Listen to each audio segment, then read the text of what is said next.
Hello friends, welcome in the world of science. मैं रंजीत सिंह और आप देख रहे हैं रुद्रा साइंस गुरु, जहां मिलती है आपको मैथ्स और साइंस से रिलेटेड सारी जानकारी एकेडमी से आईआईटी तक। आज के वीडियो में हम लोग केमिस्ट्री के कुछ इंपॉर्टेंट स्मॉल टॉपिक्स को टच करेंगे। What's mean by important small topics? तो वैसे टॉपिक्स जिनको हम लोग केमिस्ट्री का कह सकते हैं। जनरली होती क्या है कि हम लोग बेसिक्स को नेग्लेक्ट करके अपर पार्ट्स को समझने की कोशिश करते हैं, जिससे कि दिक्कत होती है समझने में या उसको अंडरस्टैंड करने में, दैट इज याद करके रखने में। हर जगह दैट मींस हम लोगों को प्रॉब्लम्स क्या होती है कि हम लोगों को बेसिक्स क्लियर नहीं होता है। तो आज हम लोग कुछ और इंपॉर्टेंट टॉपिक्स को टच करेंगे, बिल्कुल बेसिक्स से। दैट्स आज के हमारे टॉपिक्स होंगे atomic number, second is the mass number, third is the isotopes, isobar, isotons, and आज हम लोग एक और इंपॉर्टेंट चीज सीखेंगे। किसी भी एटम में इलेक्ट्रॉन्स, प्रोटॉन्स और न्यूट्रॉन्स के नंबर्स को फाइंड आउट करने का तरीका।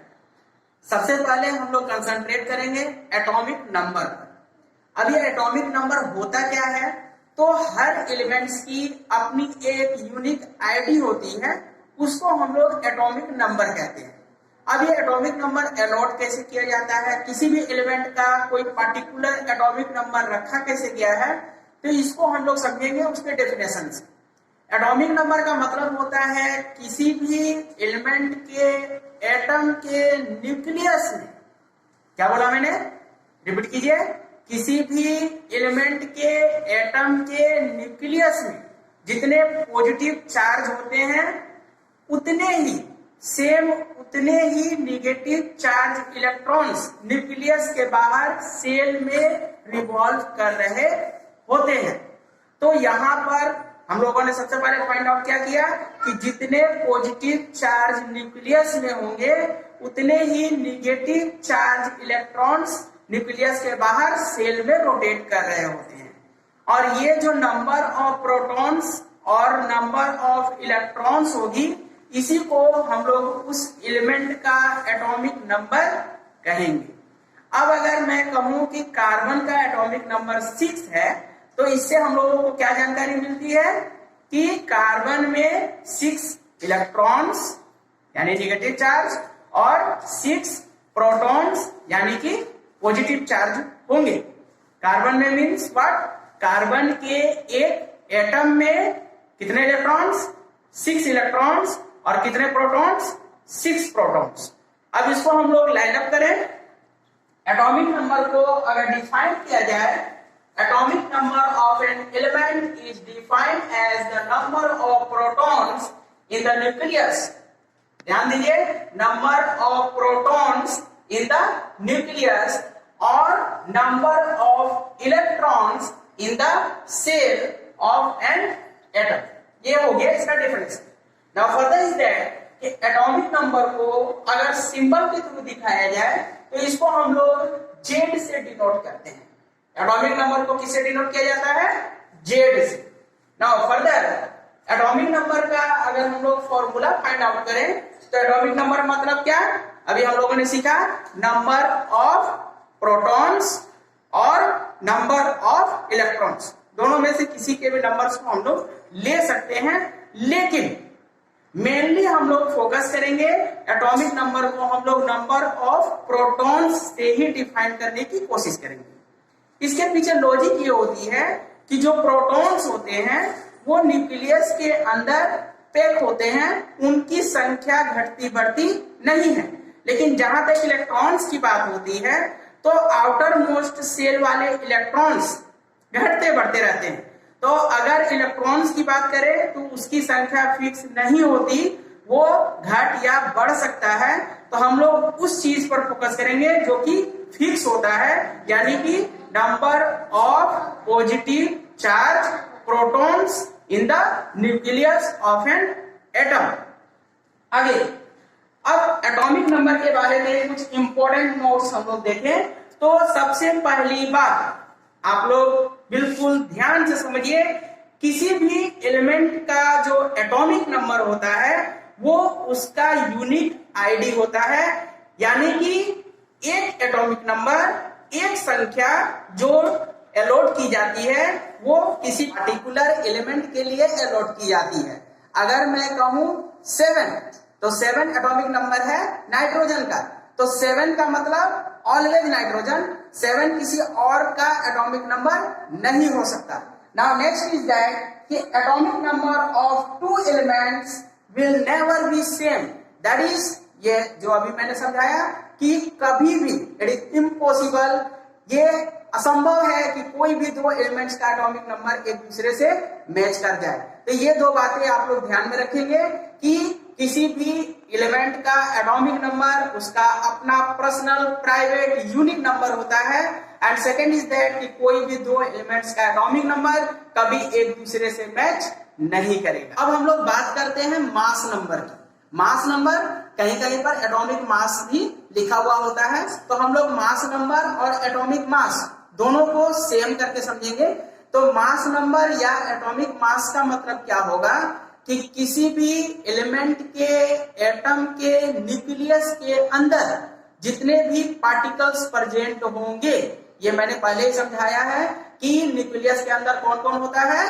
That's first is that positive charge particles, protons and neutral particles, neutrons. यानी कि जब न्यूक्लियस के अंदर के पार्टिकल्स की बात की जाएगी, यानी न्यूक्लियॉन्स की बात की जा रही है, तो न्यूक्लियॉन्स का मतलब डायरेक्ट हम लोग समझेंगे प्रोटॉन्स एंड न्यूट्रॉन्स। तो किसी भी एलिमेंट के एटम के न्यूक्लियॉन्स की जो संख्या होगी वो कहलाएगी उसकी एटॉमिक मास या मास नंबर। अब इसको अगर हम लोग सिंबल के थ्रू समझने की कोशिश करें तो इसका सिंबल होता है A. I repeat again, atomic number का सिंबल क्या है? जेड, और एटॉमिक मास या मास नंबर का सिंबल क्या है? ए। तो अब एक बार इसको हम लोग लाइन अप करते हैं। Total number of nucleons, that means sum of protons and neutrons. Nucleons means protons and neutrons in the nucleus is called mass number or atomic mass of the element। इसको formula के through अगर देखा जाए तो atomic mass equal to क्या? Number of nucleons, यानी कि number of protons plus number of neutrons. Atomic number और मास नंबर को समझने के बाद अब हम लोग उसके यूटिलाइजेशन पर, उसके प्रयोग पर ध्यान देंगे कि आखिर उसको किस तरीके से हम लोग यूटिलाइज करेंगे। तो किसी भी एलिमेंट को जब सिंबल के थ्रू दिखाया जाता है, देखिए कुछ इस तरीके से, तो एलिमेंट को हम लोग इस तरीके से एक्स के साइन से दिखाएंगे, इट इज द एलिमेंट, और इसमें दैट्स फुट एंड हेड के पास नंबर्स लिखे हुए रहेंगे। तो फुट के पास जो नंबर होगा वो एटॉमिक नंबर को डिनोट करता है, और हेड के पास जो नंबर होगा वो मास नंबर को डिनोट करता है। तो इस तरीके से अगर हम लोग देखें तो कार्बन को हम लोग इस तरीके से रिप्रेजेंट किए, ये देखिए 6C12, इसको किस तरीके से पढ़ेंगे? 6C12, इसको कैसे पढ़ेंगे हम लोग? 7 and 14।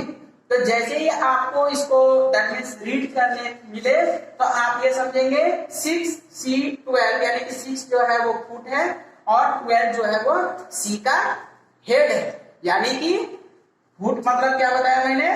यहां से देखिए एटॉमिक नंबर, ठीक है? तो कार्बन का एटॉमिक नंबर कितना हो गया? 6। नाउ फर्दर इज दैट कि हेड क्या है? 12, और हेड क्या दिखाता है? मास नंबर, यानी कि कार्बन का मास नंबर कितना हो गया? 12, ठीक है? किसी भी एलिमेंट को हम लोग इस तरीके से रीड कर सकते हैं। नाउ फर्दर इज दैट कि जब हम लोग किसी एलिमेंट को सिंबलाइज करने सीख गए तो अब एलिमेंट के सिंबल को देखकर हम लोग उसमें total number of electrons, protons और न्यूट्रॉन्स को कैसे कैलकुलेट करेंगे उसको सीखते हैं।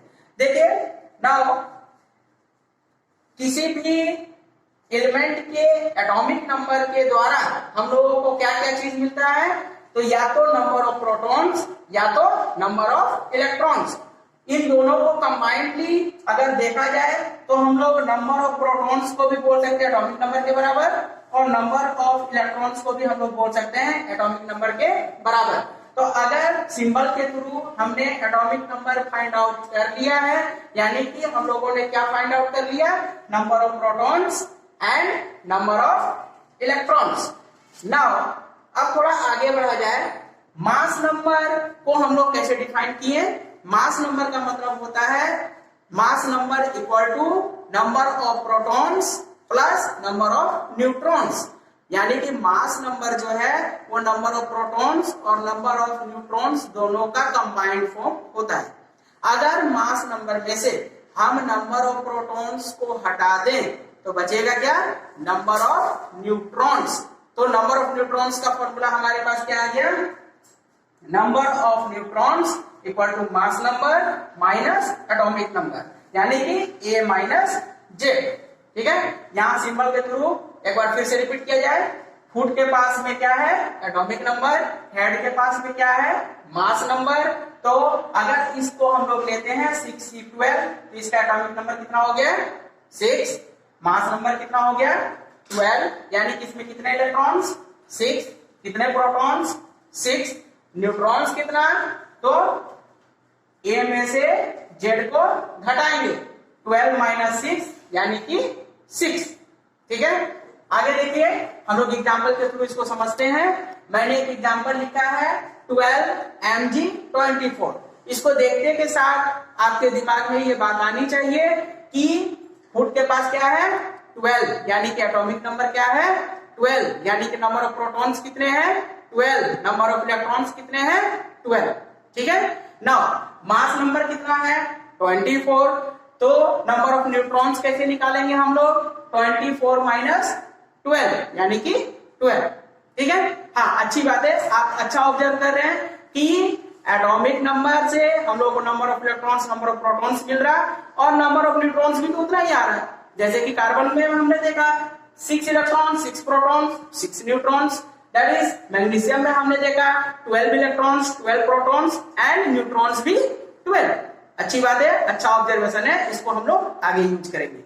नाउ ये फॉर्मूला के अकॉर्डिंग मैंने यहाँ सॉल्व करके दिखा दिया है। जब भी इस तरीके का आपको एलिमेंट मिले आप जस्ट उसको कंपेयर कीजिए, कंपेयर करने के बाद यहाँ से जेड मिल गया, ए मिल गया, जेड का मतलब क्या, number of protons, number of electrons, और नंबर ऑफ न्यूट्रॉन्स के लिए ए माइनस जेड कीजिए, यानी कि नंबर ऑफ न्यूट्रॉन्स भी हम लोग फाइंड आउट कर लेंगे। एटॉमिक नंबर, मास नंबर और यहाँ पर इलेक्ट्रॉन्स, प्रोटॉन्स, न्यूट्रॉन्स को आइडेंटिफाई करने, कैलकुलेट करने, ये सारी चीजों को सीखने के बाद अब हम लोग किस चीज पर फोकस करेंगे, तो अब हम लोग आइसोटॉप्स, आइसोबार्स और आइसोटोन्स, 3 इंपॉर्टेंट टर्म्स पे फोकस करेंगे। जनरली ये बहुत ही कंफ्यूजिंग टर्म्स है, घुल मिल जाते हैं एक दूसरे में, सो वन बाय वन हम लोग अच्छे से इसको आइडेंटिफाई करने की कोशिश करेंगे। आइए एक एक करके देखा जाए। आइसोटॉप्स का मतलब क्या होता है, तो किसी भी एलिमेंट के, एक एलिमेंट के, सिर्फ सिंगल एलिमेंट्स के, किसी भी एलिमेंट्स के 2 ऐसे एटम्स जिनका atomic number same, by natural atomic number तो सेम होगा ही क्योंकि सिंगल एलिमेंट के एटम्स हैं। ठीक है, इसको आप फोकस कीजिए, दिमाग में रखिए, यहां पर कंफ्यूजन खत्म हो जाएगी कि चूंकि हम लोग दोनों एटम्स कहां से ले रहे हैं, सिंगल एलिमेंट्स के ले रहे हैं, और एक एलिमेंट का जो एटॉमिक नंबर होता है वो हमेशा फिक्स होता है, वो बदलता नहीं है। यानी कि जो 2 एटम्स हम लोग कंसीडर कर रहे हैं उनका एटॉमिक नंबर सेम लेकिन डिफरेंट मास नंबर हो तो उसको हम लोग कहते हैं क्या, आइसोटॉप्स ऑफ द एलिमेंट्स। जैसे एग्जांपल देखिए, हमने यहाँ पर हाइड्रोजन के आइसोटॉप्स लिखे हैं, इसका एटॉमिक नंबर कितना होगा, हाइड्रोजन का atomic number 1। Now mass number change करेगा, that is 1 2 3, atomic number common है, सेम है, मास नंबर चेंज हो रहा है, डिफरेंट डिफरेंट है, तो ये सब क्या हो गए, हाइड्रोजन के आइसोटॉप्स। एक्चुअली में ये जो आइसोटॉप्स है वो हाइड्रोजन के ही एटम को दिखा रहे हैं with different atomic mass. Now carbon के लिए जब देखेंगे 6C12, 6C13, 6C14, same atomic number but different different mass number. ये भी कार्बन के एटम्स को दिखा रहे हैं with the different atomic mass या मास नंबर। नाउ अब हम लोग सेकेंड टर्म्स पर फोकस करते हैं, that is the isobars. Isobars का मतलब क्या होगा? जो हम लोगों ने आइसोटॉप्स में सीखा, same atomic number but different mass number, यहां पर उसका उल्टा कर देंगे। यहां पर क्या होगा कि different atomic number but same mass number. तो अब डिफरेंट एटॉमिक नंबर कब मिलेगा? जब दोनों एटम्स अलग अलग एलिमेंट से बिलोंग करेंगे। तो इसको हम लोग किस तरीके से डिफाइन करेंगे कि two atoms of the different elements, दो एटम्स जो कि अलग अलग एलिमेंट से लिए गए हैं, जिनका एटॉमिक नंबर डिफरेंट लेकिन मास नंबर सेम हो जाए, उनको हम लोग कहेंगे आइसोबार्स ऑफ द एलिमेंट्स।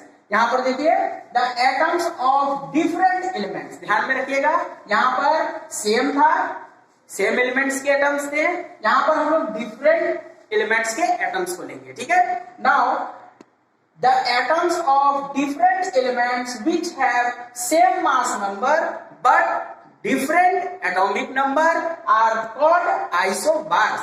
यहां फोकस कीजिए, यहां देखिए 6 एंड 7, यहां कार्बन के और नाइट्रोजन के एटम्स को हम लोग लिए हैं। कार्बन का एटॉमिक नंबर 6, नाइट्रोजन का atomic number 7, that is different atomic numbers, लेकिन दोनों का मास नंबर सेम हो गया। यहां दैट इज कार्बन का आइसोटोप, दैट इज जिसका मास नंबर कितना है? 14। नाउ नाइट्रोजन का तो 14 होता ही है, 7 का डबल दैट इज 14। तो यहां पर एटॉमिक नंबर डिफरेंट है लेकिन मास नंबर सेम है। तो ये आइडेंटिफिकेशन क्या हो गई? ये दोनों आपस में क्या है? आइसोबार्स, ठीक है। Now third topic is that isotones. अब इस आइसोटोन्स को समझने के लिए किस तरीके से हम लोग करेंगे? तो दो डिफरेंट एलिमेंट्स के एटम्स जिनमें ना तो एटॉमिक नंबर ना तो मास नंबर, हम लोग उस पर फोकस नहीं करेंगे। हम लोग किस चीज पर फोकस करेंगे? जिसमें नंबर ऑफ न्यूट्रॉन्स सेम हो जाए, उनको हम लोग कहते हैं क्या? आइसोटोन्स। आइसोटोन्स को जब हम लोग लाइन अप करेंगे तो इसका हम लोग पढ़ते हैं the atoms of different elements containing same number of neutrons। याद रखेंगे, same number of neutrons are called isotons। यहां पर देखिए एटॉमिक नंबर कितना है? That is 6 and 7 not equal to, now mass number that is 13 and 14 not equal to. अब third में क्या बच गया? नंबर ऑफ इलेक्ट्रॉन सेम नहीं है, नंबर ऑफ प्रोटॉन्स भी सेम नहीं है। तो हम न्यूट्रॉन्स को चेक करते हैं। न्यूट्रॉन्स पर आइए, इसके नंबर ऑफ न्यूट्रॉन्स निकालेंगे, कार्बन के नंबर ऑफ न्यूट्रॉन्स निकालेंगे,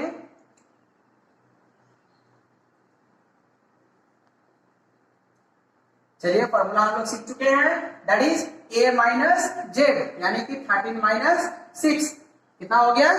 that is 7। Further is that number of neutrons of nitrogen निकालेंगे, ये क्या हो गया?